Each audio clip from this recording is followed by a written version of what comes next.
Episode लू Feng और vulture की फाइट से ही स्टार्ट होता है और ये फाइट भी वहीं से स्टार्ट होती है जहाँ पर वल्चर अपनी वाइटलिटी को बंद कर लू फेंग पर अपने अटैक को पावरफुल करने की कोशिश करता है ताकि उसका अटैक हर हाल में लू फेंग को डैमेज करे और लू फेंग उसके अटैक्स के बाद वीक हो जाए। जिसके साथ ही हम देखते हैं वल्चर दोबारा से लू फेंग पर क्लोज अटैक करने लगता है और दोबारा से लू फेंग के साथ हैंड टू हैंड कॉम्बैट करने लगता है, मगर लू फेंग अपनी बॉडी स्पीड के साथ वल्चर का सामना नहीं कर पा रहा होता क्योंकि लू फेंग की बॉडी स्पीड काफी ज्यादा कम होती है और वहीं पर वल्चर बहुत ही आसानी से लू फेंग को हैंड टू हैंड कॉम्बैट में बहुत ही इजीली पीट रहा होता है और काफी ज्यादा डिफरेंट टेक्निक्स का यूज करते हुए लू फेंग पर अटैक कर रहा होता है, मगर उसके सारे अटैक्स ही काफी ज्यादा पावरफुल होते हैं जो कि लू फेंग को काफी ज्यादा डैमेज कर रहे होते हैं। इवन के लू फेंग की बोन क्रैक होना स्टार्ट हो जाती है जिसे देखते ही लू फेंग वहाँ से साइड हो जाता है, मगर वल्चर दोबारा से उसके पास आ जाता है और जैसे ही वल्चर उससे रीच करता है तो दोबारा से उस पर अटैक करना स्टार्ट कर देता है और दोबारा से लू फेंग को वल्चर की मार खाना पड़ती है क्योंकि वल्चर के अटैक्स की स्पीड लू फेंग को समझ ही नहीं आ रही होती और ये सब सिर्फ पावर की वजह से हो रहा होता है। जिसके साथ ही लू फेंग फाइनली यहाँ पर अपनी कुछ मेंटल टेक्निक्स का यूज करता है और वल्चर को रोकने की कोशिश करता है और यहाँ पर लू फेंग एक पूरी बिल्डिंग को ही अपनी मेंटल टेक्निक से उठा लेता है और उसे वल्चर पर फायर कर देता है और उसी के साथ ही लू फेंग अपनी नाइफ्स का यूज करते हुए कंबाइन अटैक दोबारा से वल्चर पर करने लगता है और यहाँ पर जैसे ही लू फेंग की नाइफ्स बिल्डिंग में डिग करना स्टार्ट करती हैं तो उनके लिए इस बिल्डिंग को क्रैक करना मुश्किल काम नहीं होता बल्कि लू फेंग की नाइफ्स बहुत ही इजीली इस बिल्डिंग के अंदर चली जाती हैं, जिसके पीछे सिर्फ इन नाइफ्स के पीछे मौजूद फोर्स होती है जो कि काफी ज्यादा होती है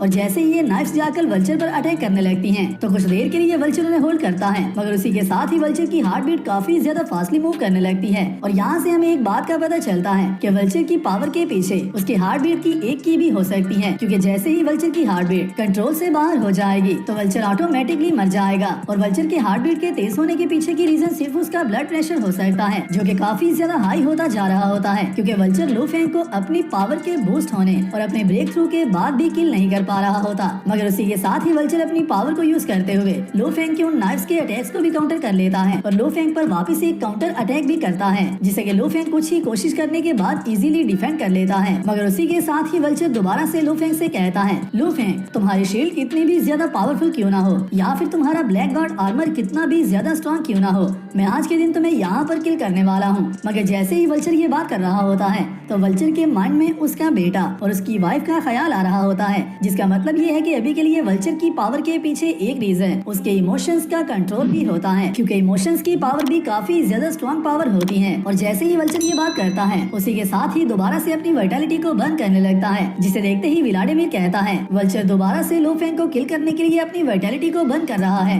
मगर उसी के साथ ही हम देखते हैं लू फेंग को जो कि कहता है इवन के मुझे अभी के लिए मेटेओराइट स्टार की टेक्नोलॉजी के बारे में अच्छे से नहीं पता, मगर फिर भी मेरे पास और कोई भी चांस नहीं रहा और इसी के साथ ही लू फेंग अपने हेवन फॉरबिड शटल को बुला लेता है और उसे यूज करने लगता है, जिसके साथ ही हम देखते हैं लू फेंग का हेवन फॉरबिड शटल अपने आप को अटैक फॉर्म में चेंज कर लेता है और इसी के साथ ही वल्चर ये देखते ही लू फेंग पर अटैक करने लगता है, जिसे देखते ही याओ राव कहती है ली याओ वॉर गॉड के एक्सिस्टेंस को सरपास कर चुका है और पहले ही ब्रेक थ्रू कर चुका है, तो अभी के लिए अगर वो लू फेंग पर अटैक करता है तो लू फेंग उसके अटैक को होल्ड नहीं कर पाएगा और ना ही उसके साथ फाइट बैक कर पाएगा, मगर उसी के साथ ही हम देखते हैं लू फेंग और वल्चर इन दोनों का अटैक एक दूसरे के साथ टकराता है और कुछ ही देर की स्ट्रगल के बाद लू फेंग वल्चर को ओवरकम करने लगता है और अपनी पावर को अच्छे से यूज करते हुए और हेवन फॉरबिड शटल को बहुत ही अच्छे से कंट्रोल करते हुए लू फेंग वल्चर को फाइनली किल कर देता है, जिसे देखते ही हर इंसान और इवन के वल्चर की भी आंखें खुली की खुली रह जाती हैं कि आखिरकार लू फेंग ने ऐसा कैसे किया है। और इसी के साथ ही एल्डर ही साइड लू फेंग को ये करता देखकर काफी ज्यादा हैरान होता है, जिसके साथ ही एल्डर यान हाई कहता है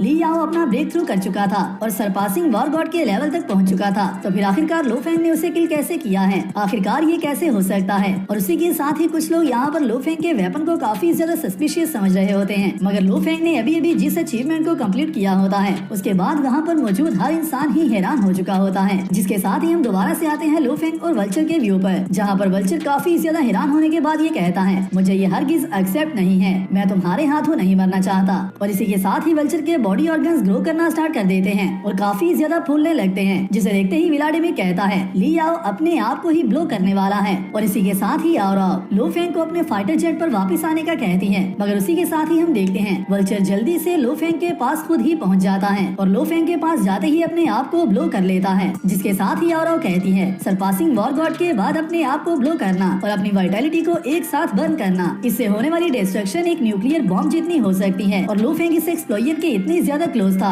मगर पूरे अर्थ पर ऐसा कोई भी इंसान नहीं है जो कि इतनी क्लोज रेंज से इस तरह के अटैक को सर्वाइव कर पाए, जिसका मतलब ये है कि लो फेंग की जान भी खतरे में है। मगर जैसे ही ये एक्सप्लोजन कंप्लीट होता है और वहाँ पर मौजूद हर चीज ही बंद हो जाती है, तो उसके बाद दोबारा से हम देखते हैं होंग के फाइटर जेट को, जो कि दोबारा से जमीन के पास आ जाता है और आते ही उसमें से व्लादिमीर और याओ राव निकलते हैं, जो कि लो फेंग को सर्च करना स्टार्ट कर देते हैं। मगर यहाँ पर इस बात का उन्हें भी पता नहीं होता कि लो फेंग जिंदा होगा या फिर नहीं। मगर उसी के साथ ही हम दोबारा से देखते हैं एक एग टाइप शील्ड को, जो कि काफी ज्यादा ग्लो कर रही होती है, और इसी के साथ ही उस एग टाइप शील्ड में से लो फेंग निकल कर बाहर आ जाता है, जो कि अभी भी जिंदा होता है और काफी ज्यादा ठीक कंडीशन में होता है, जिसका मतलब ये है कि याओ राव के अटैक ने लो फेंग का कुछ भी नहीं बिगाड़ा होता, जिसे देखते ही सब के सब हैरान हो जाते हैं, जिनमें सबसे ज्यादा हैरान एल्डर यी साइड और यान हाई होते हैं। और उसी के साथ ही